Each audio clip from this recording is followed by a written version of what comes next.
नमस्कार साथियों, Chanakya inspire India में आप सभी लोगों का मैं डॉक्टर शेषनाथ मिश्र स्वागत करता हूं। साथियों, आज बहुत ही अच्छा विषय लेकर के समक्ष उपस्थित हुआ हूं। जैसा कि आपको सेशन में आपको बताया था, Uttar Pradesh police service commission ने आपके लिए बम्पर वैकेंसी निकाल दी है। ठीक है ना, जीआईसी पीजीटी की अच्छी खासी वैकेंसी आप सभी के लिए आ चुकी है। फॉर्म भरने की डेट जो है आपको जानकारी है ही कि 12 अगस्त 2025 से प्रारंभ होकर 12 सितंबर 2025 तक है। ठीक है, तो आज मैं इसी परीक्षा का संस्कृत का पाठ्यक्रम लेकर आप सभी के साथ उपस्थित हुआ हूं। आज यह सेशन जो है संपूर्ण पाठ्यक्रम की चर्चा की जाएगी आपके साथ।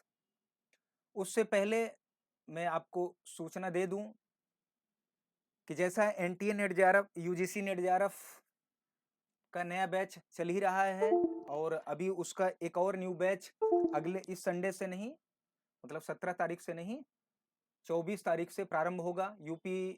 यूपीएससी संस्कृत ऑप्शनल का भी बैच चल रहा है। इसी प्रकार जीआईसी और एलटी ग्रेड, जीआईसी पीजीटी का नया कोर्स स्टार्ट होने वाला है 24 अगस्त से और 50% डिस्काउंट चल रहा है। कोर्स की फी मात्र 799 है, 799 रुपए है। और जीएस की भी क्लास जो है चाणक्य इंस्पायर इंडिया के माध्यम से आपके लिए उपलब्ध कराई जाएगी और जीएस के कोर्स की फी ओनली 499 है।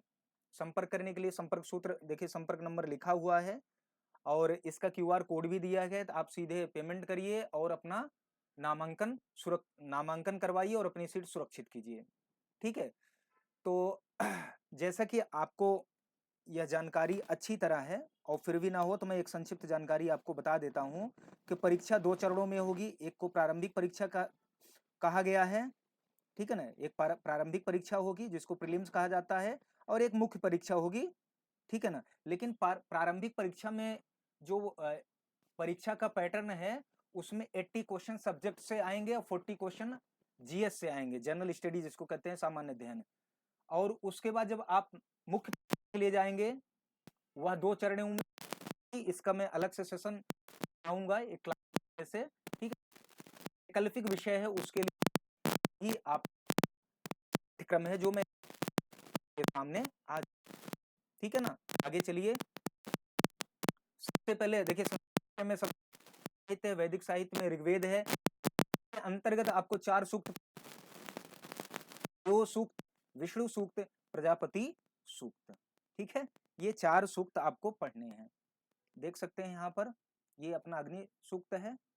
ठीक है ना, और ये आपका जो है विश्व देव सूक्त है, यहाँ विष्णु सूक्त है, प्रजापति। अब यजुर्वेद में जाएंगे, देखिए वेद से सिर्फ 2 वेदों के ही टॉपिक्स लिए गए हैं। यजुर्वेद में शिव संकल्प सूक्त अध्याय है और उसका 1 से लेके 6 मंत्र कुल उस संकल्प सूक्त के हैं जो आप पढ़ने हैं। ठीक है ना, अब आप देखेंगे तो जीडीसी यही देखें थे, एनटीए यूजीसी नेट जेआरएफ में भी आपको सिलेबस मिलेगा, चीजें कॉमन हैं। तो आप लोग इसकी तैयारी अच्छे से करिए और तैयारी चाणक्य इंस्पायर इंडिया आपके लिए हमेशा उपलब्ध है। आइए अब उपनिषदों में देखते हैं। में पहला आपने सूक्तों को देखा, अब दूसरा देखिए कठोपनिषद। कठोपनिषद प्रथम अध्याय है ना, और 3 बल्ली सिर्फ प्रथम अध्याय।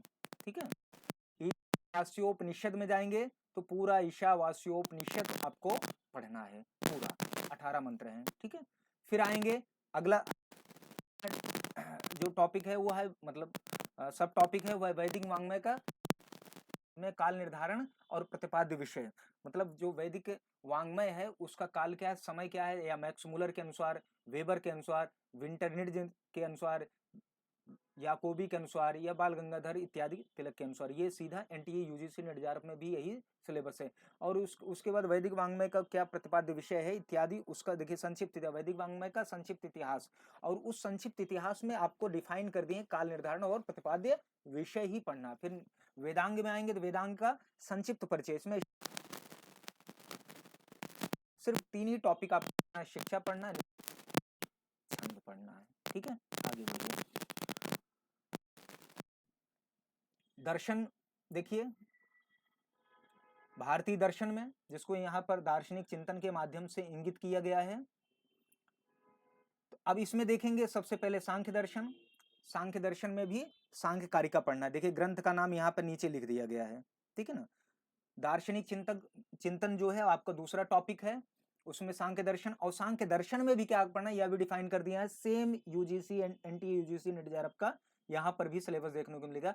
सृष्टि प्रक्रिया एक, प्रमाण दूसरा, सत्कार्यवाद तीसरा टॉपिक है, चौथा टॉपिक है त्रिगुण का स्वरूप, और अंतिम पांचवा और अंतिम टॉपिक है पुरुष का स्वरूप।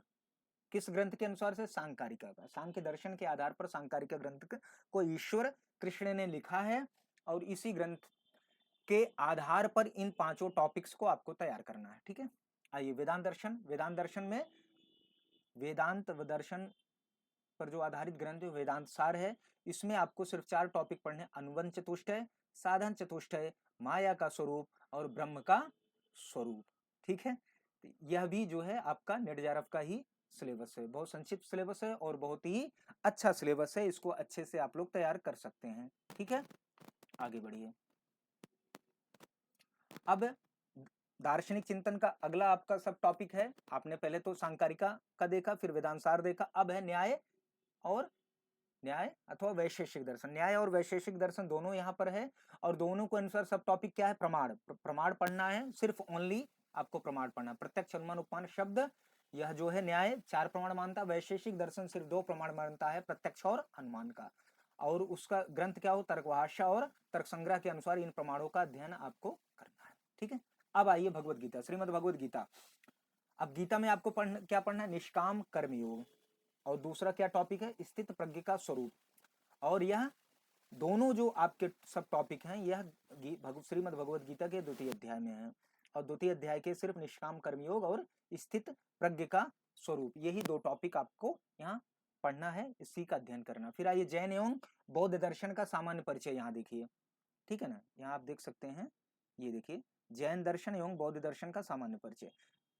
यह अब इन्होंने इसका सामान्य परिचय, जैन दर्शन जैसे आप देखेंगे कि जैन दर्शन या बौद्ध दर्शन को मतलब इसका प्रवर्तक कौन है, इसमें सिद्धांत कौन है, इसमें प्रमाण कौन है, ठीक है ना, इसके प्रमुख आचार्य कौन है, इसमें संप्रदाय कौन कौन से इत्यादि जो है, इन सब चीजों को पढ़ना। और इन्होंने ग्रंथ भी दे दिया, किस ग्रंथ के आधार पर? तो बलदेव उपाध्याय ने, आचार्य बलदेव उपाध्याय भारतीय दर्शन लिखे हैं, उन्हीं बलदेव उपाध्याय जी की ही पुस्तक से आपको इन विषयों का अध्ययन करना है, ठीक है। आइए अब आइए व्याकरण। संस्कृत व्याकरण में लघु सिद्धांत कौमुदी के अनुसार कुछ टॉपिक्स आपको पढ़ने हैं, अध्ययन करने हैं, और कुछ एक टॉपिक है कारक प्रकरण, जिसका सिद्धांत कौमुदी के अनुसार आपको अध्ययन करना है। आइए देखते हैं संस्कृत व्याकरण में लघु सिद्धांत कौमुदी के अनुसार क्या पढ़ना है। संज्ञा प्रकरण पढ़ना है, जिसमें आप संज्ञा प्रकरण जब शुरू करेंगे तो आपको माहेश्वर सूत्र से लेकर अन्य संज्ञा सूत्र मिलेंगे। फिर संधि है, स्वर, व्यंजन, विसर्ग, तीनों संधियां पढ़नी है। फिर कृदंत मतलब प्रत्यय में आपको प्रत्यय पढ़ने हैं, ठीक है ना। व्याकरण के कुछ प्रमुख प्रत्यय पढ़ने, उसमें भी कृदंत प्रकरण पढ़ना है, तद्धित प्रकरण पढ़ना है, स्त्री प्रत्यय पढ़ना है, फिर समास पढ़ना है, ठीक है ना। अब ये है कि भाई कृदंत में भी मान लो कृदंत जो प्रकरण है इसमें कौन सा पढ़ना है, तो अब इसमें तो सारा ही देख लिए हैं, तो एक प्रकार से चूंकि डिफाइन नहीं है तो हमें सारे ही देखने हैं, उनके अध्ययन करने हैं। इसी प्रकार से तद्धित प्रकरण में इसी प्रकार से स्त्री प्रत्यय को और फिर समास को, ये लघु सिद्धांत कौमुदी के अनुसार से पढ़ना। सिद्धांत कौमुदी के अनुसार से हमें कारक प्रकरण पढ़ना है, ठीक है। फिर वाच्य परिवर्तन देखिए, तीसरा जो अपना सब टॉपिक है, कर्तृवाच्य, कर्मवाच्य और भाववाच्य, तो मतलब वाच्य का भी अध्ययन हमें करना है। आइए अब चौथा सब टॉपिक हमारा, चौथा पॉइंट शब्द रूप। शब्द रूप में पुल्लिंग, स्त्रीलिंग, नपुंसकलिंग तीनों देखना। अब कौन से शब्द रूप आपको पढ़ने हैं या डिफाइन नहीं किया है, तो सामान्य रूप से जितने प्रमुख शब्द रूप हैं उनको हमें पढ़ लेना है, उनका अध्ययन करना है, ठीक है, अपनी परीक्षा की तैयारी के लिए। इसी प्रकार धातु रूप में देखेंगे तो परस्मैपदी, आत्मनेपदी दोनों प्रकार के धातु रूपों को पढ़ना है। और इसमें देखिए धातुओं को यहाँ डिफाइन कर दिया है, कौन कौन सी धातुएं हमें पढ़नी है। तो सबसे पहले भू धातु, एद धातु, अद, हु, दा, दिव, सु, तुद, रुद, तन, की, और की नहीं, क्री है, और चुर, ठीक है ना। ये आपको धातुएं इन्हीं धातुओं के धातु रूप पढ़ने। अब यहाँ ये डिफाइन नहीं किया गया है कि 5 लकारों में या 10 लकारों में, इसलिए हमें 10 लकार पढ़ना चाहिए। अमूमन अन्य में आपको डिफाइन किया गया है कि 5 ही लकार पढ़ना है, इसलिए अब मैं ये नहीं कहूंगा 5 ही पढ़ना, मैं तो कहूंगा 10 का 10 पढ़िए, ठीक है। आइए आगे बढ़ते हैं। अब आइए भाषा विज्ञान, यह भी आपको एनटीए यूजीसी नेट जेआरएफ का ही ये सिलेबस जो आपको जीआईसी में मिल रहा है ना, ये यूजीसी नेट जेआरएफ का ही सिलेबस मिल रहा है। भाषा विज्ञान में केवल 3 टॉपिक पढ़ना, भाषा की उत्पत्ति और परिभाषा, भाषाओं का वर्गीकरण, ध्वनि परिवर्तन और अर्थ परिवर्तन, यही 4 टॉपिक आपको यहाँ पढ़ने हैं, ठीक है। आगे बढ़ते हैं। अब आइए संस्कृत साहित्य में आइए। साहित्य शास्त्र में क्या पढ़ना है, काव्य प्रकाश या साहित्य दर्पण, दोनों के अनुसार पूछा जा सकता है। ये जो आपके टॉपिक दिए हैं काव्य प्रकाश और साहित्य दर्पण, दोनों के अनुसार ये चीजें पूछी जाएंगी, चाहे वह काव्य प्रयोजन हो, चाहे काव्य लक्षण हो इत्यादि। तो आइए देखते हैं इन दोनों ग्रंथों से क्या हमें पढ़ना है, अध्ययन करना है, किन चीजों का, किन किन टॉपिक्स का।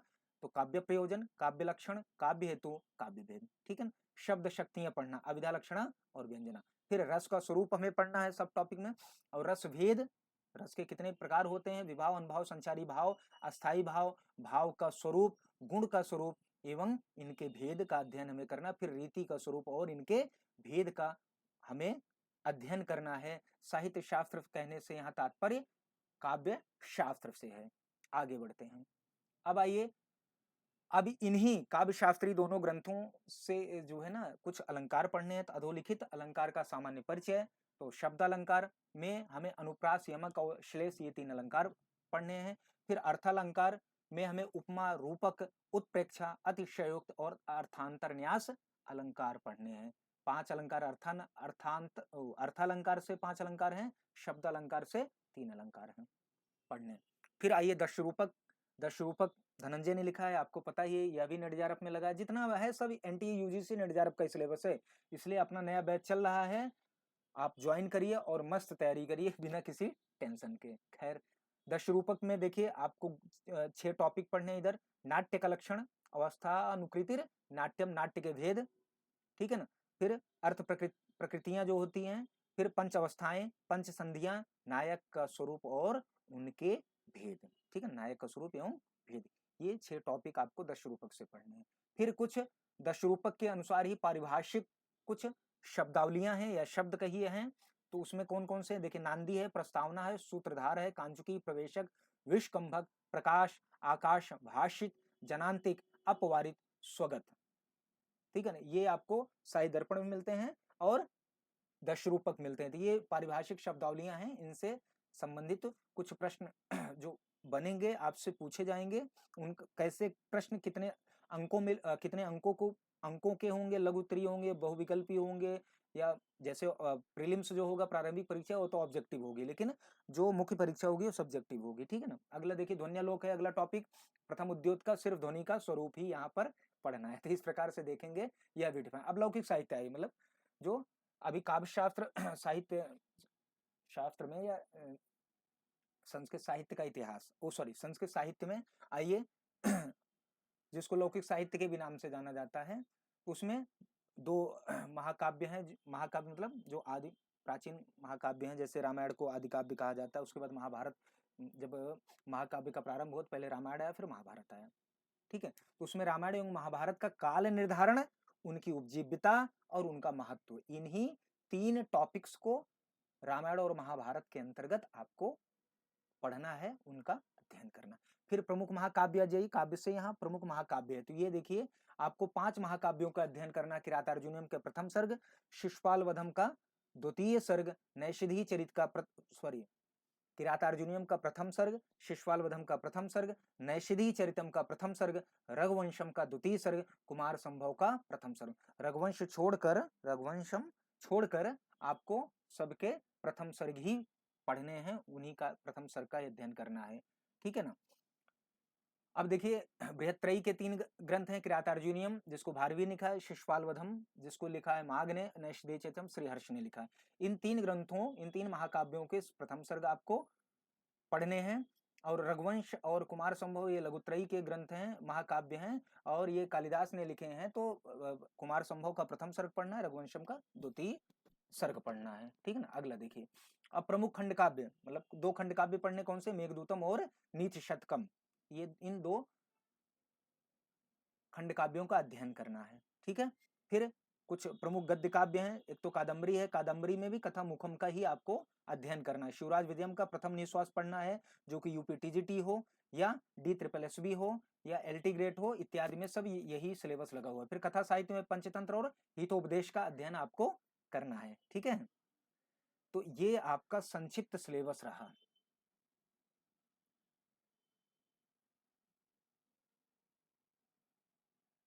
इसमें एक चीज छूट रहा है, मैं ये देखिए एक स्लाइड यहाँ पर, ये देखिए एक स्लाइड छोड़ दीजिए।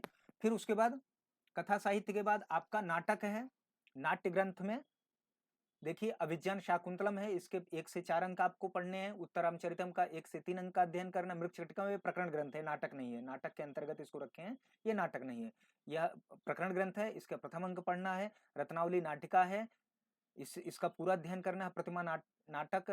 प्रतिमा नाटकम, इसका पूरा अध्ययन करना है। फिर चंपू काव्य, ये चंपू काव्य में आपको नल चंपू वह आर्यावर्त वर्णन तक का ही आपको अध्ययन करना है। यह भी, ये सारे टॉपिक्स आपको जो है NTA UGC नेट JARF के सिलेबस में मिल जाते हैं। आइए कुछ एक और टॉपिक है जिसमें महाकाव्य, खंड काव्य, गद्य काव्य, चंपू काव्य एवं नाट्य काव्य की उत्पत्ति एवं विकास, इसको मैं संस्कृत साहित्य का इतिहास कहता हूँ। ये संस्कृत साहित्य के इतिहास के अंतर्गत यह आपका टॉपिक आ जाता है। तो प्यारे साथियों, ये आप देख सकते हैं,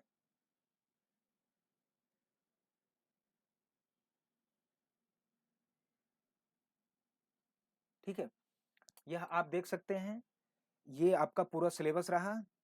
और आप लोग बिल्कुल भी चिंतित मत होइए, पूरी ऊर्जा, पूरे उत्साह, पूरे जुनून के साथ लगकर तैयारी करिए। चाणक्य इंस्पायर इंडिया बहुत ही मार्जिनल चार्जेस पे कहिए या बहुत कम फी में आपको ये सारे कोर्स उपलब्ध करवा रहा है। आपको ऐप के माध्यम से जो है आपकी क्लासेज होंगी, यूट्यूब पे आपको कुछ क्लासेस फ्री मिलेंगी। मैं GS की भी क्लास हमारे संस्था के द्वारा करवाया जाएगा और संस्कृत विषय की भी क्लासेस करवाई जाएंगी। NTA UGC India Sanskrit optional, UPSC Sanskrit optional की क्लासेस चल रही हैं। तो आप लोग बिल्कुल भी विलंब मत करिए। और आपको QR कोड दिया गया है, आप वहां पर सीधा जाकर स्कैन करिए या आप सीधा संस्था से कांटेक्ट करिए, आपको सारी जानकारी उपलब्ध करवा दी जाएगी। तो आइए आपको जल्दी से हम जो है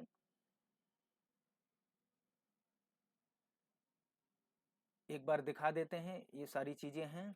ठीक है, यहाँ देखिए, तो ये आज का आपका विषय रहा और आपसे यह विनम्र आग्रह है कि अपने इस चैनल को खूब ढेर सारा प्यार दीजिए, लाइक शेयर सब्सक्राइब करके अपने बहुमूल्य सुझाव जरूर दीजिए। मिलते हैं जल्दी हम लोग एक नए सेशन के साथ, एक नई ऊर्जा के साथ, एक नए उत्साह के साथ। तब तक के लिए आप सबका बहुत बहुत धन्यवाद।